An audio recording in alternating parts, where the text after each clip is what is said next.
Every person in Vicksburg, Mississippi warned me about McRaven House, but I dismissed their superstitions as small-town folklore. As a paranormal investigator with 15 years of experience, I thought I'd seen everything. I was wrong. Dead wrong. The invitation came from the current owners, who'd been experiencing what they called escalating disturbances since moving in 6 months prior. They'd heard about my work debunking supposed hauntings and wanted me to spend a night alone in the house to document whatever was happening. The fee they offered was generous enough to ignore the red flags that should have sent me running. McRaven House loomed before me in the dying October light, its 3 distinct architectural sections telling the story of its bloody past.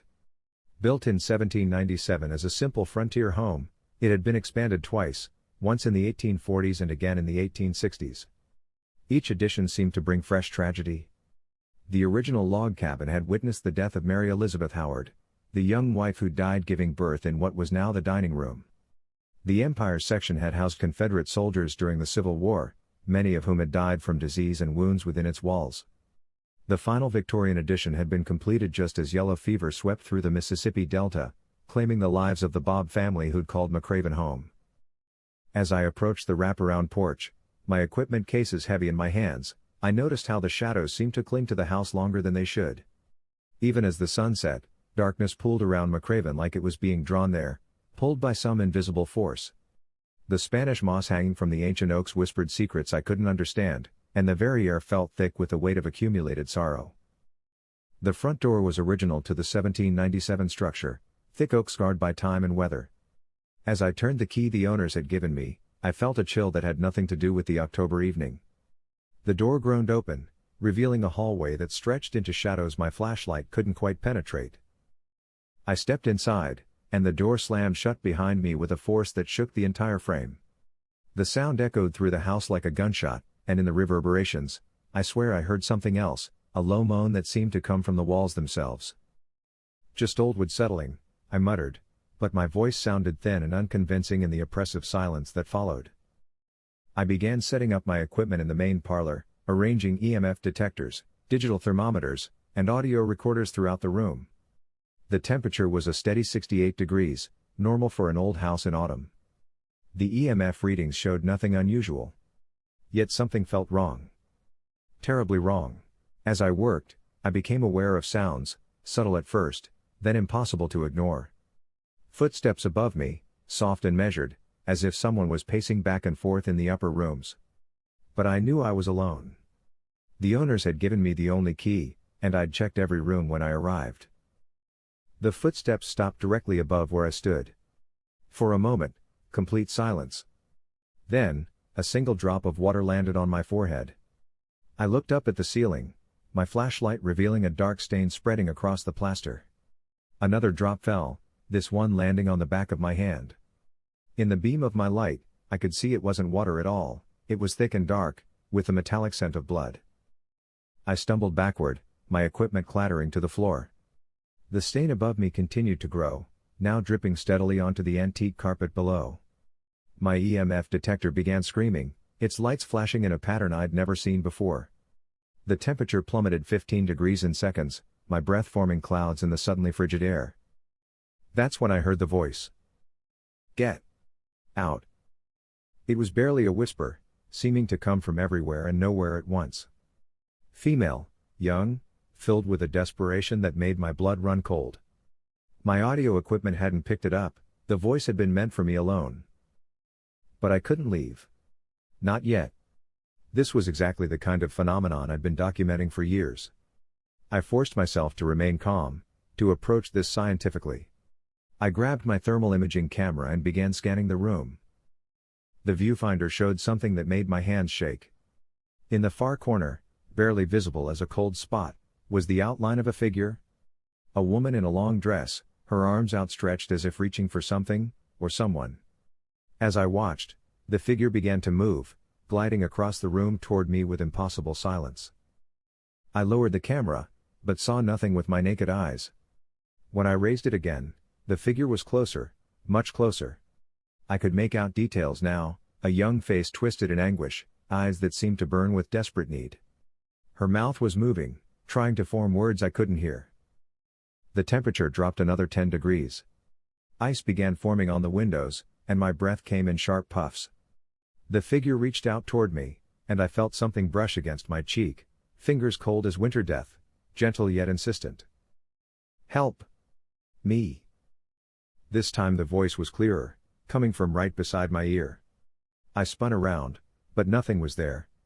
Only the oppressive darkness and the growing certainty that I was no longer alone in McRaven House.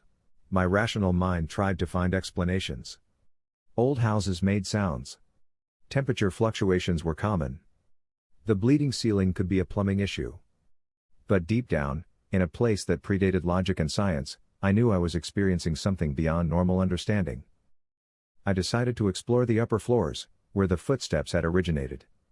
The staircase was original to the 1840s edition, its banister worn smooth by countless hands. As I climbed, each step seemed to echo longer than it should, as if the sound was bouncing through dimensions I couldn't perceive. The upper hallway stretched in both directions, doors leading to bedrooms where so many had died.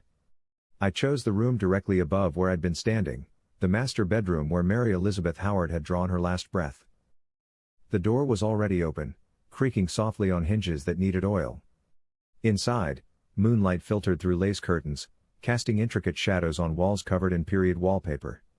An antique four-poster bed dominated the room, its coverlet undisturbed but somehow wrong, as if someone had been lying there moments before. I set up a camera and began taking readings. The EMF detector went silent, not just quiet, but completely dead, as if all electromagnetic energy had been drained from the room. The temperature held steady, but the air felt thick, oppressive, like breathing through wet cotton. That's when I noticed the mirror. An ornate Victorian piece hung above the dresser, its silver surface clouded with age. In its reflection, I could see myself clearly, but there was something else, a shadow that didn't belong to any object in the room. As I watched, transfixed, the shadow began to take shape. It was a woman, but not the same one I'd seen downstairs. This figure was older, wearing clothes from a different era, the 1860s, I thought. Her face was gaunt, eyes sunken with sickness, and when she turned toward me in the mirror, I saw the unmistakable signs of yellow fever, the jaundiced skin, the hollow cheeks, the look of someone who'd died in agony. She raised her hand and pressed it against the mirror from her side. I could see her lips moving, forming words I strained to understand. Then, impossibly, her hand began to push through the glass, breaking the barrier between her world and mine. I stumbled backward, knocking over my equipment. The mirror showed only my terrified reflection now, but I could hear her voice, clear as day. "You shouldn't have come here. They don't like visitors. They don't like the living." The temperature in the room began to rise rapidly, climbing from a normal 70 degrees to 85, then 90, then beyond what my equipment could measure. The air shimmered with heat, and I could smell something burning, not wood or fabric, but something organic and horrible. Sweat poured down my face as I gathered my equipment and fled the room. The hallway seemed longer now, stretching endlessly in both directions. Doors that had been closed were now open, revealing glimpses of rooms filled with shadows that moved independently of any light source. From one room came the sound of a baby crying, weak, pitiful mewling that cut through me like a knife. From another, the wet coughing of someone dying from lung disease. A third room echoed with the delirious ramblings of fever victims, their voices overlapping in a chorus of suffering. I ran for the stairs, but they seemed to shift beneath my feet. What had been 13 steps going up were now 15 going down, then 17, then 20. The numbers made no sense, but neither did anything else in this house of horrors. Finally, I reached the main floor, gasping and drenched in sweat despite the supernatural cold that still gripped the lower rooms. But my relief was short-lived. The house had changed while I was upstairs. Furniture had been moved, rearranged into configurations that hurt to look at, chairs stacked in impossible towers, tables balanced at angles that defied gravity, mirrors positioned to reflect nothing but darkness. And everywhere, the whispers. Dozens of voices, maybe hundreds, all talking at once in languages I couldn't identify. Some sounded like English from centuries past, others were completely foreign, and a few made sounds that no human throat should be able to produce. I tried to reach the front door, but the hallway had become a maze. Passages that hadn't existed before branched off in all directions, each one leading deeper into the house rather than toward an exit. The walls themselves seemed to pulse like living tissue, and the floorboards groaned under weights I couldn't see. My flashlight began to flicker, its beam growing weaker with each passing moment. In the dying light, I caught glimpses of figures moving just at the edge of vision, men in Confederate gray, their uniforms torn and bloody, women in pioneer dress, their faces pale with exhaustion and loss, children who should have been playing but instead stood silent and still, watching me with eyes that reflected no light. The whispers grew louder, more insistent. They were calling to me now, trying to pull me into their endless chorus of the dead. I pressed my hands to my ears, but the voices came from inside my head, bypassing my physical senses entirely. "Join us," they said. "Stay with us. You belong here now." I stumbled through another doorway and found myself in what I recognized as the dining room, the place where Mary Elizabeth Howard had died giving birth. But it wasn't empty. The room was set for dinner, with places laid for a dozen guests. Candles burned with flames that gave no heat, illuminating faces around the table that belonged to people who'd been dead for decades. At the head of the table sat a man in a Confederate officer's uniform, his chest decorated with medals tarnished by time and grave dirt.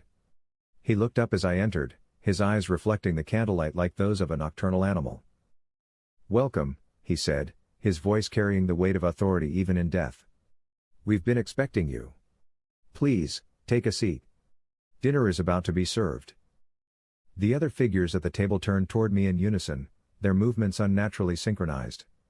I could see now that they were all in various states of decay, some recently dead with flesh still clinging to their bones, others reduced to skeletal remains held together by will alone. Yet they all smiled with the same welcoming expression, as if they'd been waiting centuries for me to join their macabre dinner party. I need to leave," I stammered, backing toward what I hoped was still a doorway.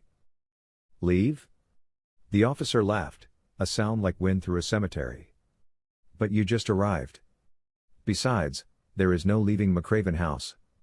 Not once you've been invited to dine with us." One of the women at the table, her burial dress still bearing dirt stains, gestured to an empty chair. "Please, sit. You must be hungry after your long journey." I looked at the empty chair and realized with growing horror that a plate had been set there, complete with silverware and a napkin. As if they'd been expecting me. As if this had all been planned. The officer began carving what I'd initially thought was a roast, but as he lifted the carving knife, I saw it wasn't any kind of meat I recognized. The other dinner guests passed dishes around the table, serving bowls filled with things that squirmed and writhed, goblets containing liquid too dark and thick to be wine. "Sit," commanded the officer, and his voice carried a compulsion I could barely resist. My legs began moving toward the chair against my will, drawn by a power that made my bones ache and my vision blur. Just as I was about to sit, my flashlight died completely, plunging the room into darkness. In that moment of absolute black, I heard something that saved my sanity if not my life. My cell phone, somehow receiving a signal despite being deep inside the house, began to ring. The sound broke whatever spell had been cast over me. I fumbled for the phone, its screen providing the only light in the room. The caller ID showed my own name. I was calling myself from somewhere else in the house. With shaking fingers, I answered the call. "Get out now," said my own voice, distorted and filled with static. "While you still can. Before they make you stay forever." The line went dead, but the brief interruption had been enough. I could move again, think again. The dining room was empty now, no trace of the phantom dinner party except for the lingering smell of grave earth and decay. I ran blindly through the maze of corridors, using my phone's light to navigate. Behind me, I could hear them coming, footsteps, dozens of them, moving with purpose and increasing speed. The whispers had become screams now, voices raised in anger at my escape attempt. "You can't leave us," they cried. "You've seen us now. You know our secrets. You belong to McRaven House." I burst through a doorway and found myself in the kitchen, a room I hadn't seen before, equipped with cast iron stoves and wooden counters worn smooth by use. But this kitchen was active, filled with the sounds and smells of cooking. Pots bubbled on the stove, sending up steam that formed shapes in the air, faces of the dead, reaching toward me with vaporous fingers. A woman stood at the counter with her back to me, kneading dough with mechanical precision. She wore a dress from the 1800s, her hair pulled back in a severe bun. As I watched, She began to turn around, moving with the slow inevitability of a nightmare. Her face was a ruin, skin hanging in tatters, one eye missing entirely, teeth black with decay. Yet she smiled as if greeting an old friend. "Hungry, dear?" she asked, her voice the whisper of wind through dry leaves. "I'm making bread. Fresh bread for the living." She held up the dough, and I saw it wasn't dough at all but something pale and soft that moved with its own rhythm. Something that looked disturbingly like human flesh. I bolted from the kitchen, crashing through another door and finding myself in a narrow hallway I didn't recognize. The walls here were different, older, constructed of rough-hewn logs chinked with mud and moss. I was in the original 1797 section of the house, the frontier cabin where it all began. The air here was different too, thicker, more oppressive, saturated with nearly 2 centuries of accumulated suffering. My phone's light seemed dimmer here, as if the darkness was actively consuming the illumination. I pressed forward, desperate to find an exit, any exit. The hallway ended at a heavy wooden door bound with iron hinges. Beyond it, I could hear something that made my blood freeze, the sound of a woman in labor, crying out in pain and terror. Mary Elizabeth Howard. The first to die in this cursed house, giving birth in agony while her husband was away. The woman whose spirit I'd encountered in the parlor, still reaching out for help that would never come. The door was locked, but as I pressed my ear against it, her cries grew more desperate. Between the sounds of her suffering, I could hear her voice, clearer than it had been before. "Please. Help me. So cold. So alone. Help me." Against every instinct screaming at me to run, I tried the door handle. It turned easily now, as if she'd unlocked it from her side. The door swung open, revealing a small room lit by a single candle that cast dancing shadows on log walls. Mary Elizabeth lay on a rough wooden bed, her nightgown soaked with sweat and blood. She was young, perhaps 20, with dark hair plastered to her fevered face. But her eyes held the knowledge of someone who'd been dying the same death for over 200 years. "You came," she whispered, reaching toward me with one pale hand. Finally, someone came. I stepped into the room, my fear momentarily overwhelmed by pity. "What can I do? How can I help you?" "Free me," she said, her voice growing stronger. "Break the cycle. End the curse that holds us all here." "How?" She gestured weakly toward the far corner of the room. "The box. Behind the loose stone. John hid it there before he left. The reason we can never rest."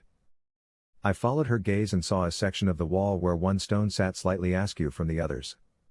Using my phone's light, I pried it loose and found a small wooden box hidden in the cavity behind it. The box was old, its wood darkened with age and carved with symbols I didn't recognize. As soon as I touched it, the temperature in the room plummeted. My breath came in sharp puffs, and frost began forming on the walls. "Open it," Mary Elizabeth urged. "See what John did. Understand why we can never leave." With trembling fingers, I lifted the lid. Inside, nestled in faded silk, were human teeth, dozens of them, yellowed with age. Children's teeth, pulled from small skulls. And beneath them, a leather journal bound with a cord that might once have been white but was now brown with age and something that looked suspiciously like dried blood. I opened the journal, and Mary Elizabeth's story spilled out in her husband's careful handwriting. John Howard hadn't been away on business when his wife died. He'd been conducting rituals in the basement, trying to extend their lives through practices that predated Christianity by millennia. The teeth belonged to Creek Indian children he'd murdered, believing their young souls would power the spells that would make him and his family immortal. But the magic had twisted, as it always does. Instead of granting eternal life, it had trapped all who died in McRaven House, binding their souls to the property for eternity. Mary Elizabeth had been the first victim of her husband's dark ambition, dying alone while he carved symbols into the foundation stones and whispered incantations in languages that should have been forgotten. "Now you know," Mary Elizabeth said, her voice fading as the candle flickered. "The house feeds on death, grows stronger with each soul it claims. We're not just ghosts, we're prisoners, forced to lure others to their doom so the cycle can continue." The full horror of my situation hit me like a physical blow. I hadn't been invited to investigate paranormal activity, I'd been selected as the next victim, drawn to McRaven House by the collective will of the trapped dead. But you can end it, Mary Elizabeth continued, her form becoming translucent as the candle flame danced. Destroy the box. Break the curse. Set us free. Before I could respond, the candle went out, plunging the room into absolute darkness. I heard her voice one last time, barely a whisper. Hurry. They're coming. They know what you found. The sounds reached me immediately, footsteps in the hallway, dozens of them, moving with inhuman speed. Voices raised in anger and desperation, the trapped souls of McRaven House united in their determination to stop me from ending their eternal torment. I clutched the box to my chest and ran blindly through the dark house, using my phone's dying light to navigate. Behind me, the dead gave chase, not just Mary Elizabeth now, but all of them. Confederate soldiers, yellow fever victims, slaves who'd died in the quarters, children who'd succumbed to disease and accident. 2 centuries of suffering, all focused on preventing their release from this architectural prison. The house itself seemed to fight against me. Hallways rearranged themselves as I ran, doors slammed shut in my face, floorboards gave way beneath my feet. The walls pressed inward, trying to crush me between them, while the ceiling sagged lower and lower, forcing me to crouch as I ran. But I kept moving, driven by a determination I didn't know I possessed. These souls deserved peace, deserved rest after their centuries of torment. Even if it meant my own death, I had to try to free them. I found myself back in the main parlor where my ordeal had begun. My equipment lay scattered across the floor, some pieces broken, others still faithfully recording the impossible events unfolding around them. I had one chance, one desperate gamble. Using my phone's flashlight, I illuminated the fireplace, original to the house, built from stones that had witnessed every tragedy McRaven had endured. If I could burn the box, destroy the teeth and journal that bound the souls to this place, perhaps the curse would be broken. But as I approached the fireplace, the dead materialized around me. Not just the few I'd encountered before, but dozens of them, filling the parlor with their spectral forms. Men, women, children, all bearing the marks of how they died, all reaching toward me with desperate need.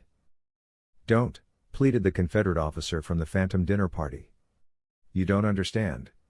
Without the box, without the curse, we'll simply cease. We'll be nothing, less than nothing. Is that worse than this?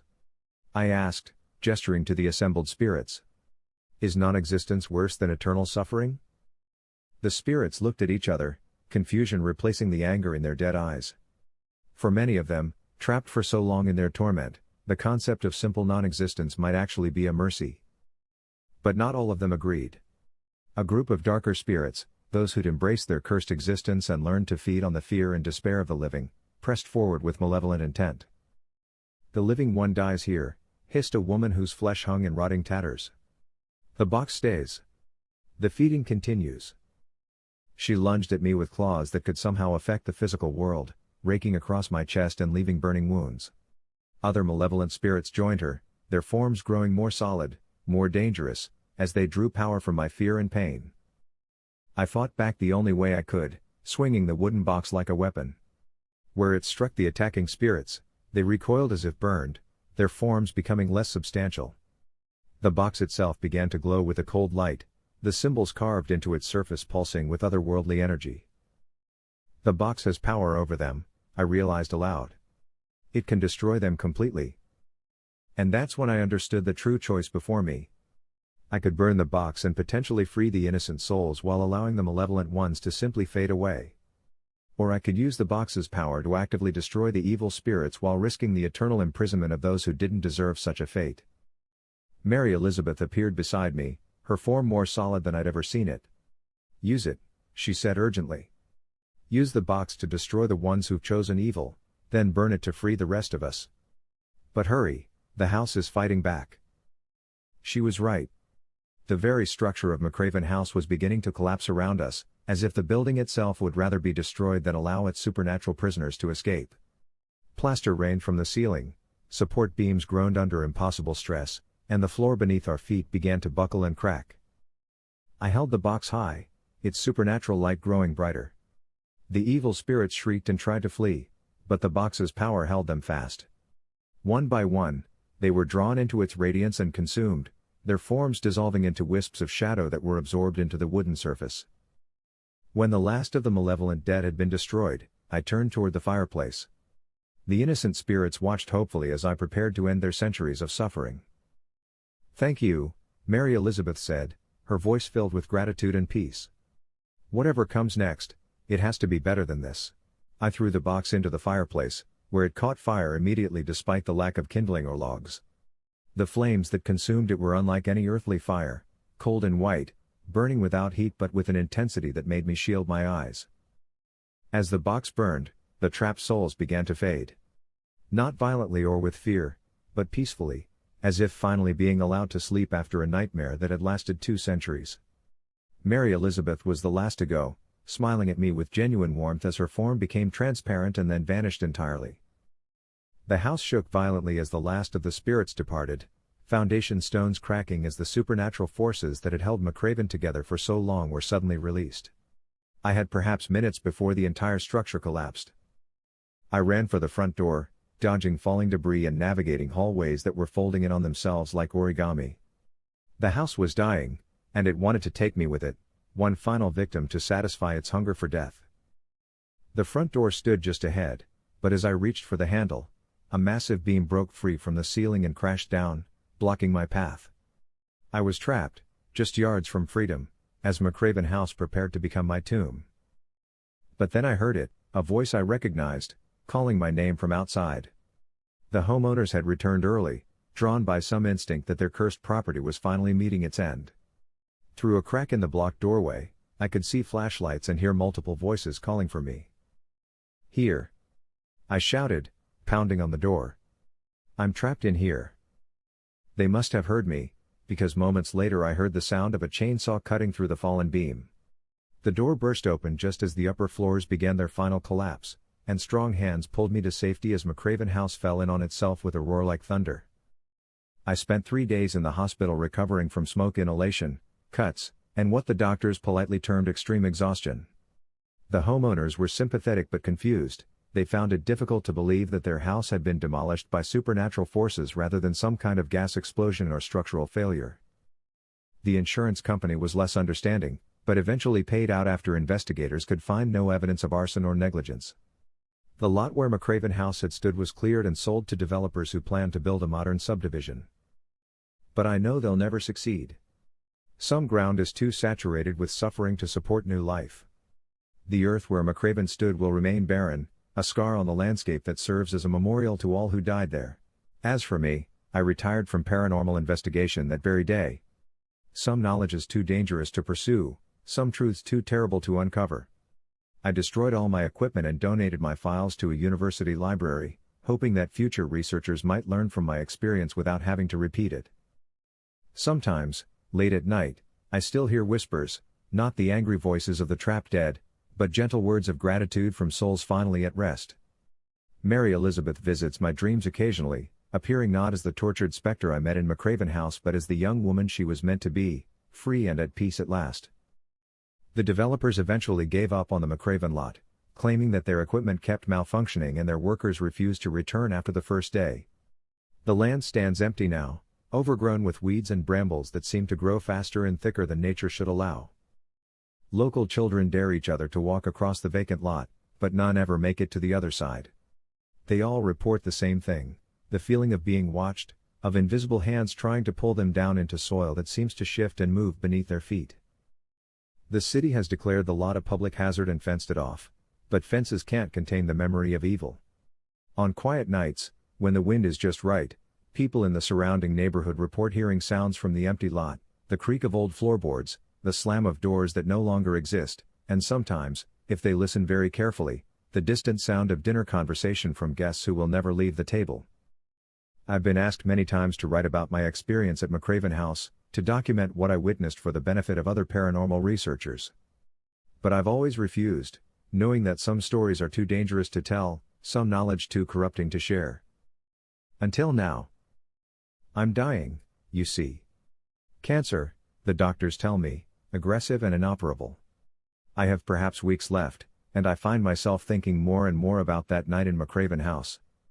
About the choices I made and the souls I helped to free. Maybe that's why I'm finally writing this down. Not as a warning, though it certainly serves as one, but as a kind of testimony. Evidence that the dead do not always rest easy, that some places on this earth hold on to their ghosts with a grip that can only be broken by the living. If you're reading this, if you've made it to the end of my account, then perhaps you're like I was, skeptical, scientific, convinced that there are rational explanations for everything. Maybe you're even planning your own investigation into places like McRaven House. Don't. Some doors, once opened, can never be closed again. Some knowledge, once gained, changes you in ways you can never undo. And some houses are hungrier than others. The dead of McRaven House are at rest now, I'm certain of that. But there are other houses, other cursed places where the dead wait in endless torment for someone brave or foolish enough to try to help them. And they're always looking for that someone, calling out across the years with voices only the sensitive can hear. Listen carefully in the dark places of the world. You might hear them too. And if you do, remember my story, and remember this: sometimes the greatest kindness we can offer the dead is not to disturb their rest, but to let them sleep in whatever peace they can find. Some hauntings are real. Some ghosts cannot be explained away by science or rationality. And some houses will never let go of their secrets, no matter how many people die trying to uncover them. McRaven House is gone now, collapsed into the earth that spawned it. But its story lives on, a cautionary tale for those who would dare to commune with the dead. I hope I've learned to rest more peacefully than the souls I encountered that night. I hope that when my time comes, I'll simply fade away into whatever comes next, without lingering to trouble the living with my unfinished business. But I can't be certain. None of us can. After all, McRaven House taught me that death is not always the end. Sometimes, it's just the beginning of a much longer, much darker story. And sometimes, the dead have stories of their own to tell. Hey everyone, thanks so much for listening. If you enjoyed the video, please hit that like and subscribe button, and then share it with your friends. Your support helps us grow and create even more awesome content. We appreciate you being part of the journey.